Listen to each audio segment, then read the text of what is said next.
Hey there, welcome back to my channel. And today we're going to answer a comment that was left on one of my last videos. The gentleman left a comment is from Maryland, and I'll put the whole comment over here, but just a short version of it. I'm in the congressional nomination process for both my U.S. senators and member of Congress. My top choice is Air Force Academy. My second choice is the Military Academy at West Point. How should I allocate my choices among the two U.S. senators and my member of Congress? Well, that's a great question, and we're going to answer it in a minute.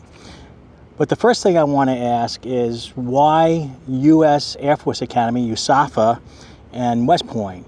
Why those two academies together? The question I always ask is why people want to go to certain academies. If somebody told me they wanted to go to the Naval Academy, the Coast Guard Academy, or the Merchant Marine Academy, I can understand that. They're all sea service academies. If somebody told me they wanted to go to the Air Force Academy or the Naval Academy, I understand that because you can be a pilot out of either of those academies, as well as Coast Guard Academy and the Merchant Marine Academy, and West Point, of course. But if you told me that you want to go to the Air Force Academy and Naval Academy, I always ask what the connection is, and I'm just curious. So if anybody has any comments about those choices or how you would group academies together, please put them down below, and I really appreciate your comments. And it has nothing on it's just my opinion and nothing on the answer that I'm going to give here to this gentleman.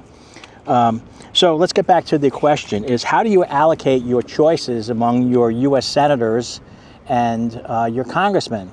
Well, as first, let's say that Academy X is your primary choice, whatever academy that might be, whether for this gentleman it's USAFA or it's West Point.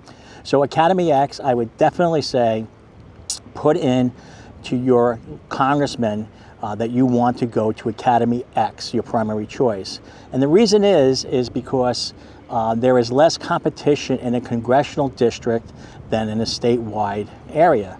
I don't care, where it is. There's very few places in the United States where there's one or two congressmen. But Maryland is not one of those states. Some of the bigger states out west may have one or two congressmen. I think Alaska does. Don't quote me on it, but I'm just going from memory here. But you have less competition in a congressional district than in a statewide competition. That's just common sense. Now, how do you make your pick between the two U.S. senators? Well, I would say that you should go and look at the senators' websites, go to the constituent services, go to academy nomination or service academies, however they have it listed. It's pretty consistent among all members of the Senate and all members of the Congress, and look at what their requirements are. So I did that for Maryland, and for Maryland, there's two senators, and let me just make sure I get their names right. There's Senator, a little windy out here, so I apologize. There's Senator Ben Cardin, and Senator Van Hollen. So it's Senator Cardin and Senator Van Hollen. So Senator Ben Cardin's website, it's a standard website. He wants letters of recommendation, he wants your scores, he wants all that stuff submitted. Senator Van Hollen states on his website, and I will put a picture of that up here too, that SAT and ACT scores are no longer part of the senator's evaluation process. So in this gentleman's case, and I don't know what this gentleman's scores are, I know nothing about this gentleman other than he put down a question. But if you did not have the strongest SAT and ATC scores, I would suggest that you would go with Senator Van Hollen. Whatever state you're in, look at your senator's requirements. Some waive the scores, some don't, but try to make an evaluation on where to put your picks in. So for this case, I would definitely go my primary choice with the congressman, my secondary choice with the senator that best fits my qualification. If you have low SAT, ACT scores, that would be Senator Van Hollen. And then your secondary choice, Academy Y, you would leave to the other U.S. senator. So I hope that answers the question. It's always a difficult choice to make, but I think that this method has always shed some clarity with the people that I've worked with over the years.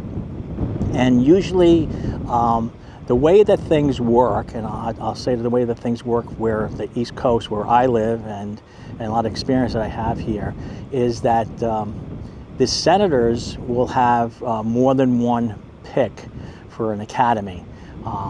And I don't know if you know this or not, but there's up to 15 nominations per member of Congress and senators now. And I'll address that in a different video. But if they have more than 15 people that they want to nominate for a service academy, they will go and look for the congressman to pick up that nomination. So say you're, just for sake, say you're number 16th on the list, so just alphabetically, they may go to Congressman Smith and say, hey, Congressman Smith, we have choice number 16 here. He's in your district. Can you give him a nomination? And of course, that congressman will say yes. And I also will answer another question that people are asking. Does a nomination from a senator carry more weight than a nomination from a congressman? And the answer is no. A nomination is a nomination is a nomination. So good luck out there. I hope this answers your question. Any more questions, put them down in the comment section. I really appreciate them. They help me answer what's on your minds out there. And thank you for supporting this channel. Bye now.